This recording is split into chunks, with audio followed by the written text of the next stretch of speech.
Hello, my Manifestor friends. So my name's Elissa, and this is a little segment about what it means to be a manifestor. It's an activity that I did when I was learning about human design and what I am in terms of my energy type, being called a manifestor.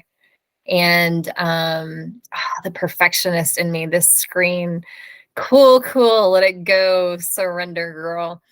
Okay, so learning to be a manifestor, and I love doing activities like this, and I think it's so simple, but then I show people what I'm doing and it just blows their mind. So maybe this is helpful for you. I think it's pretty cool. I did a color map of what it means to be a manifestor, like a word map in different colors that were fun. And so what I did is I got a piece of paper and I wrote down the word manifestor.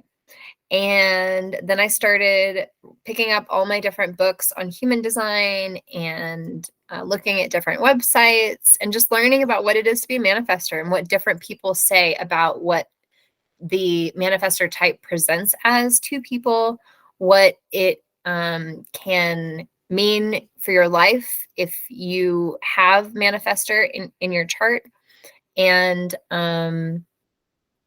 like whether or not that resonates with you.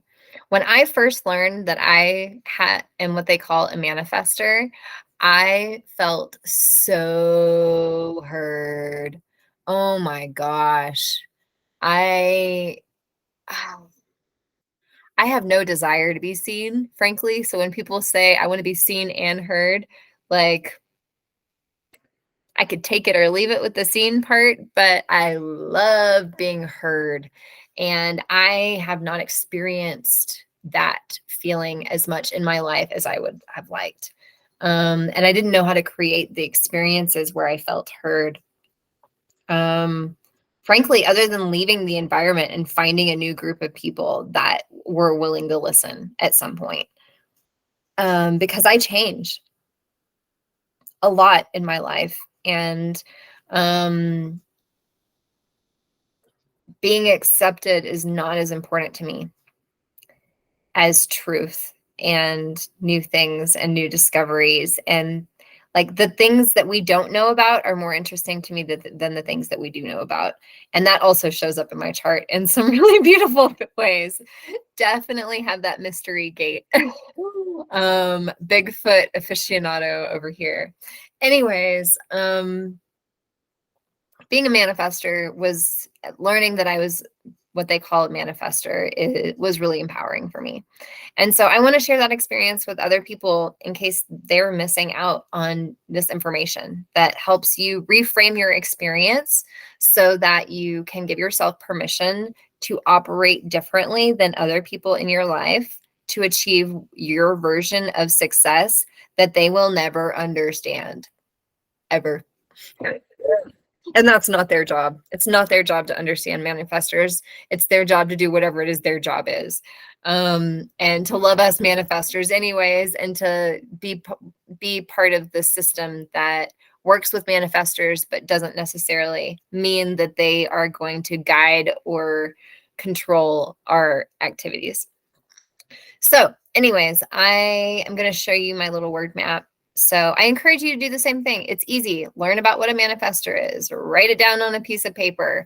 Sketch some stuff out as things speak to you when you're reading about it.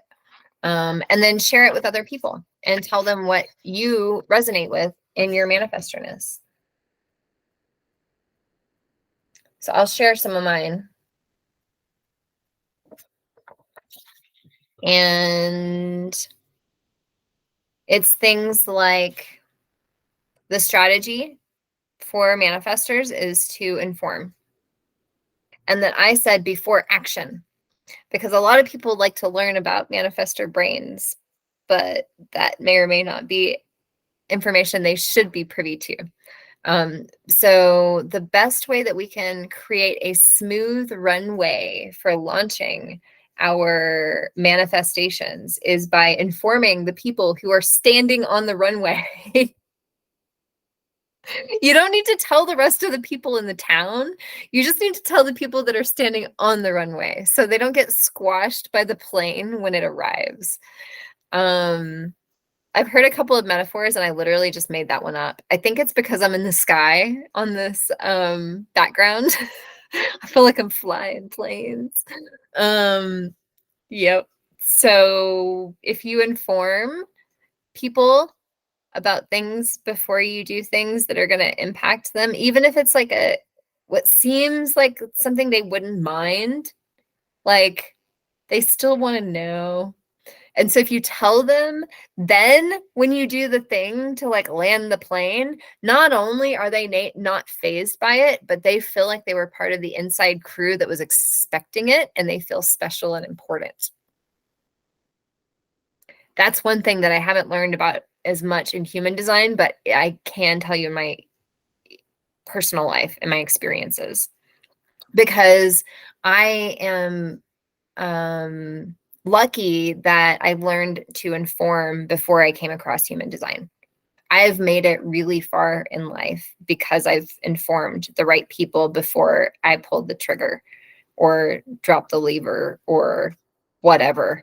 And I haven't always done it perfectly by any means. And I have definitely not informed people along the way that I should have informed of a lot of things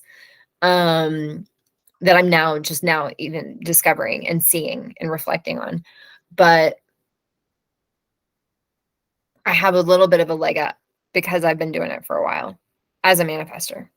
So all of that was tied up in this tiny little to inform before action.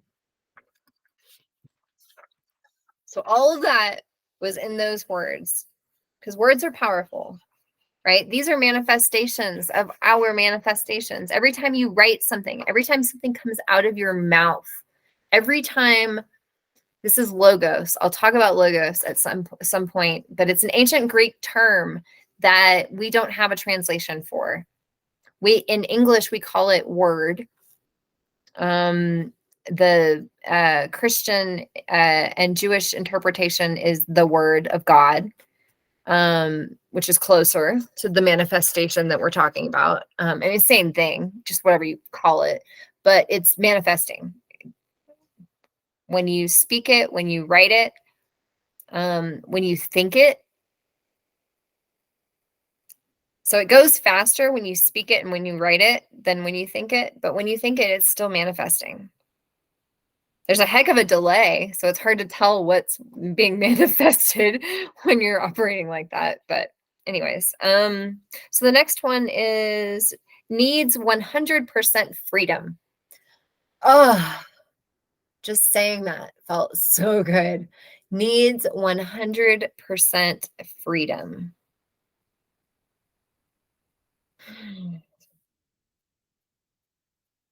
There are a lot of people in this world that need heavy-handed guidance to get to where they're going, and they've got to climb some really big mountains, and they need a lot of guidance and support to do it. Manifestors are not those people. No matter how badly our loved ones want to give us direction because they think that we are so lost, we cannot take that direction. We have to always choose freedom. We have to choose our own choices, because that's when we give our power away. And then we believe that we're not worthy, because we're not worthy anymore. We're not doing anything with what we've been given. We've decided our gifts are not gifts, that they're curses.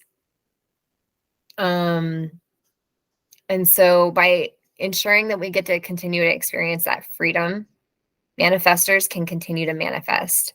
And not all of our manifestations need to live on for years and years and into the, in forevers. But we need to be forever free so we can continue to manifest freely, so that the things that do want to stick around can get picked up by the generators in the world, and then directed in more efficient ways by the projectors of the world, and then assessed and judged on whether or not it's even working for what we need to be doing in society by the projector or by the reflectors in the world. And like, that's our role. And we can't be good little manifestors if we're not free. If we're dragging around the chains of everybody else, then we're not giving them what they need to get the system going, to get the spark for the fire started. 100% freedom.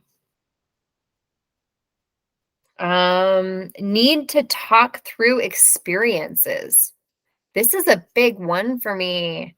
And I know that I have a dear friend who is a mental projector, and she has, mental projectors have soundboarding as their authority.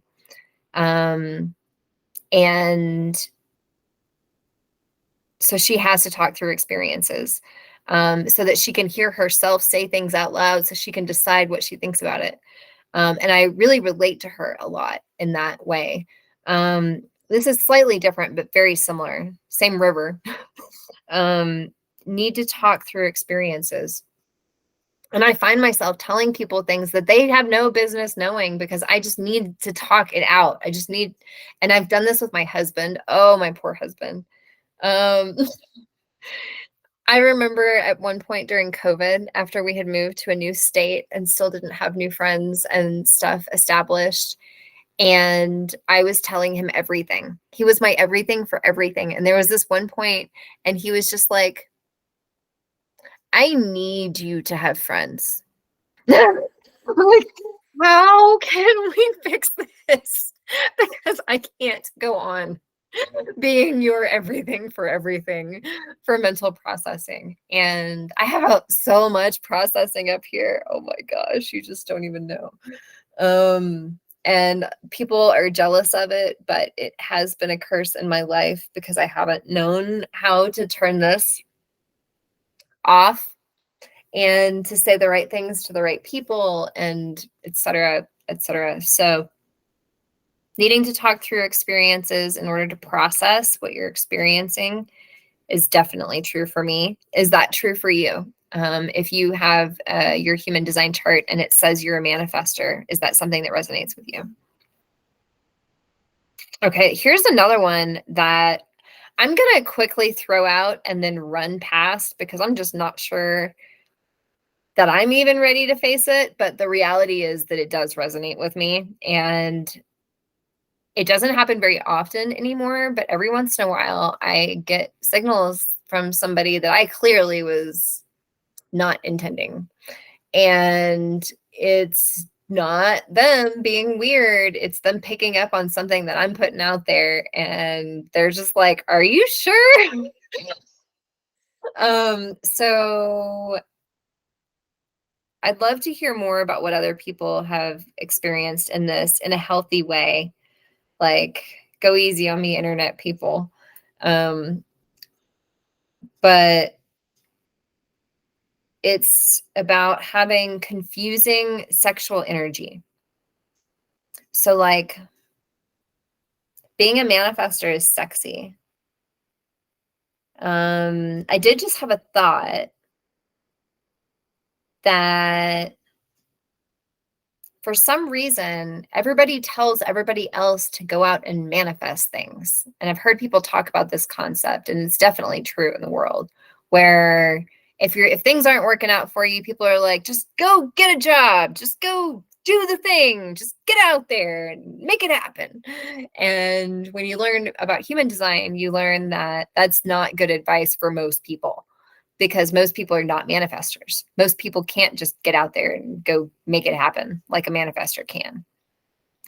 And so that's probably really attractive for the thing that they think is supposed to be working. And then they see you do it. They're like, brain is like, confirmation, that's success. Yes, that's sexy. And so there may be something that we do unintentionally that's really sexy to people. But then also, I think that there's a level of intimacy with the source for manifestors. Like, it's easier for us as long as we're not depressed and as long as we're not, like, suppressed, and as long as we're experiencing mental freedom and, like, financial freedom, and as long as we have freedom in our life and all of those things, and we're experiencing peace, I don't think we project out that weird sexual energy. But then I think maybe we do when we're in that kind of lower self expression, when we're doubting ourselves or judging ourselves or whatever. And then it's sexual, but it's not like the millionaire sexual attraction that you want to have. It's like the creepy guy down the street that keeps showing up. Like,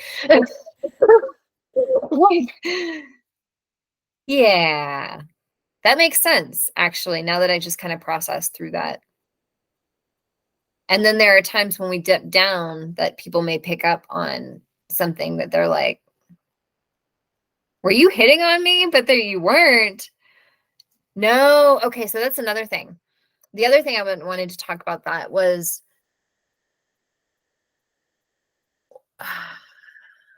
such a crazy person right now. Nope, don't judge yourself. Okay. The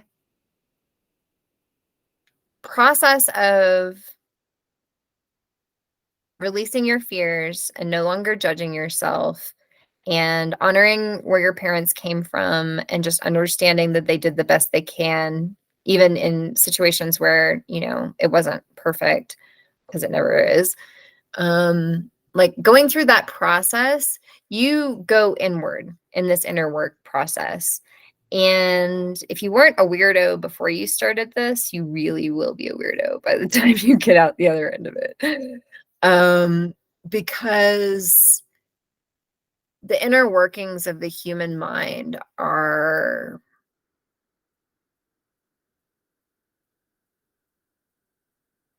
deep places. And the further you go, the less you see the outside world the same that you did before. And therefore, the less that other people see you interacting with that outside world the same. And so what I'm trying to say is that sometimes as a manifestor, especially if you're really into yourself and doing a lot of inner work, you can come off as too loving to the outer world. And it can look like you're trying to attract sexual energy. And the reality is that you're playing with experiencing unconditional love for everybody as humans. And I think it's easier to experience, to open your mind up to that and set your judgment aside and, become enlightened or whatever you want to call it. But it's easier to access that place of just loving everybody exactly where they're at 100% and having nothing but compassion for people who are not able to express themselves in their highest selves. And I'm not saying other types can't do this. I'm just saying that when manifestors go through a spiritual awakening or shifting their mindset on how they see the world in a significant way, I think it can be even more powerful for other people to experience because of how much energy we have access to harnessing as manifestors. I like to think of it as like a fire hose. We used to say this at Red Cross when I worked at Red Cross forever. When we would have new employees or volunteers, we would say it's like drinking from the fire hose. And if you can imagine a fire hose that's like shooting out crazy fast water, and a lot of it. And you're just like drinking it as fast as you can, but like most of it is going past you and all over you and in you and through you and beating you up as part of the process. You're just trying to take in as much information as you can. And that's kind of how I imagine other types experiencing us manifestors, because we have this energy that's running through us that, I mean, we can use it for good or we can use it for not good. But regardless, it's powerful and people can feel it. And it's why we have that repelling aura, because we have to protect ourselves. If the whole world decided they wanted us and our energy, they would destroy us. We couldn't defend ourselves. And we wouldn't be able to protect that source access. This is fun, guys. That was just the third one. Nope, fourth one. Confusing sexual energy. Yeah, so I've experienced this a little bit. I am married and happily married, and my whole life I have attracted sexual interest from people that I wanted it from and a lot of people that I did not want it from. And part of it was traumatic experiences growing up and learning about self-worth and self-love and how to create boundaries with strangers and people that I meet, and like what it means to have a network for me and all of that. And I've worked through, lots of that throughout my whole life. But every once in a while, I still experience like something where it's like, I don't think I'm just a victim of the outside world and this thing is happening to me. I think I'm actually creating it through something I'm saying or the way I'm looking at people, or like it's a perception of other people that is not true. But I would like to figure out where it's coming from if I am the source, so that I can stop it from happening again, because it's just not a fun thing when it's awkward with people and you could just have a nice friendly experience with them instead. All right. Another one here is don't ask for permission.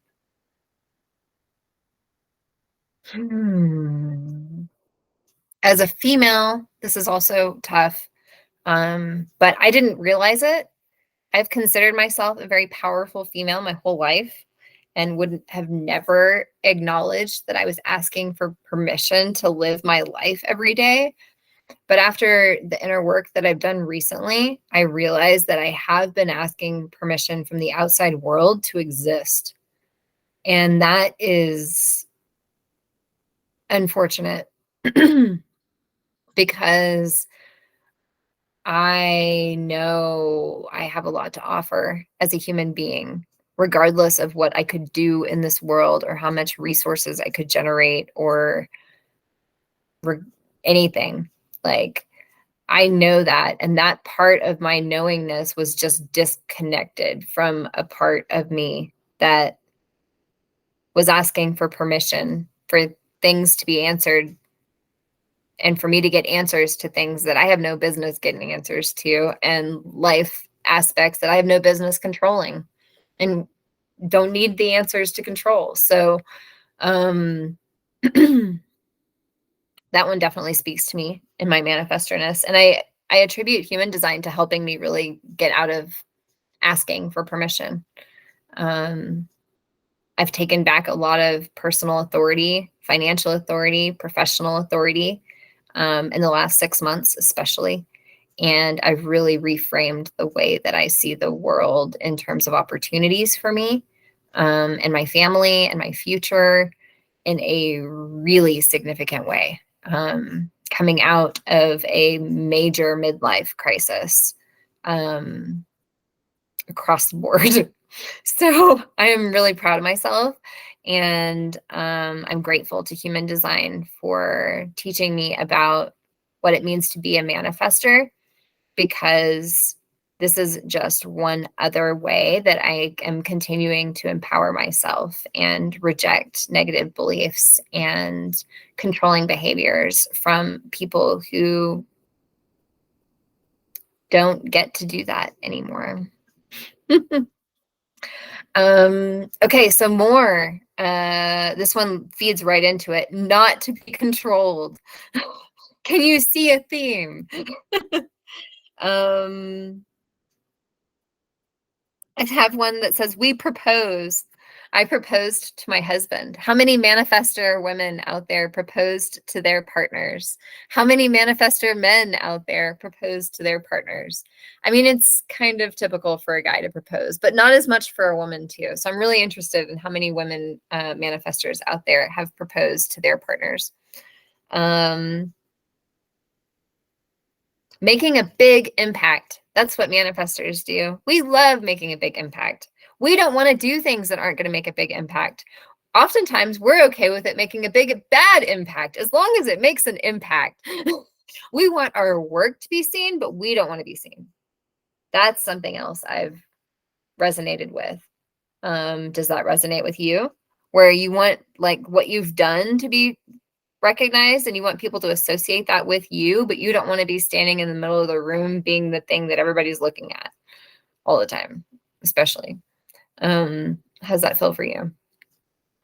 All right, what else do we have? Internal, non-verbal, creative flow. Oh my gosh, this is that access to the source I was talking about, where it's like spirit, source, God, energy, Mother Nature, Gaia. I don't care what you call it. We as manifestors know that this is real because we can feel it and we know that other people don't seem to, at least not on the same level we do. This is the same reason why people cannot ask us how we're going to do something, because we don't know. And if you make us tell you, we will give you an answer and it will take us out of our flow and piss us off. And then we have to go start all over on like a 4-day creative flow, like initiation process. Like, don't do it. And it's nonverbal. We can't describe it. As much as we can talk and create verbally through our throat, when we are doing our creative flow, we can't. It's an internal. It's not here yet. It's not there yet. It didn't get to go up the thing into the thing in order for us to be able to tell you what this means. I wonder if it has anything to do with my lack of precision in colloquialisms. So when I try to say colloquialisms, I can never get them quite right. And it's because I can see it as like an idea somewhere. And then I try to make up the words that describe the things that I'm seeing. I don't remember the phrase like other people remember. That could be completely different and unrelated, actually.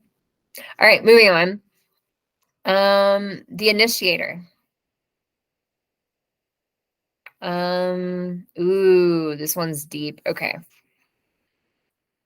Manifestors, more than anything, need healing from trust being broken and from us being shut down for our ideas. We've tried to start so many things and the world shuts it down when it's not right or ready, or they're not right or ready, even if we were. And it's so frustrating for us. And so many manifestors just get completely shut down. I've been there multiple times in my life where you're just like, I'm not even going to try. They're not going to get it. I'll just go over in the corner and starve. Bye, guys. Because that's literally easier than showing up and getting shot down every day. So if that resonates with you, you need to take a break and do some healing and self-love and self-worth building up and confidence building and rest and heal and just do some inner work and know that for as bad as you feel right now, that's as good as you could feel on the other side. after you let the world in again.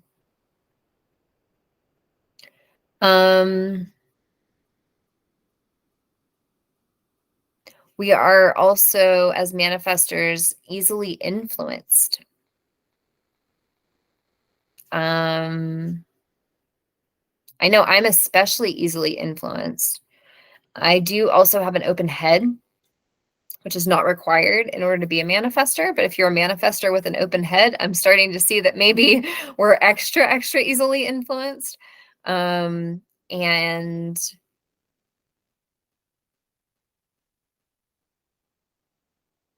I think it's because we're on the like inspiration journey. Like manifestors can see the potential in things that other people can't, which is why we want to manifest things.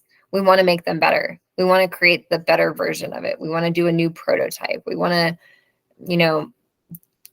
do that. And so when there are new ideas and new science and new ways of thinking about things or executing things or new materials to work with, we can be easily influenced in wanting to like launch new ideas. And I can also see that in terms of us not being the projector roles of like having that guiding hand on things, and not having the energy to thoroughly do all the checks because we don't have a defined sacral. So like we like the idea of checking the boxes, but once we get there, we like run out of steam halfway through. And we can be easily influenced, especially if we are operating off of somebody else's energy to do something, and then that person leaves and we no longer have that generator around for us to feel like we could actually do something for 8 hours straight. Yeah, that's real. So basically I've covered most of it and I'm starting to lose energy over here as well. So just to recap, what it means to be a manifestor. It means it can change your life if your life looked like mine before you learned about being a manifestor. But it can also complicate it. It should not limit you. Remember, these tools are not here to limit us, but to help us be true to ourselves and honest with ourselves. So to be a manifestor is not to be controlled. It means having an open sacral, and a defined motor center to the throat. For me, it's the root and will. It means healing from trust being broken, healing from being shut down. It means working in short-term energy spurts. It means being an initiator, feeling different. It means proposing to your partner. It means making a big impact. It means leading change, not asking for permission.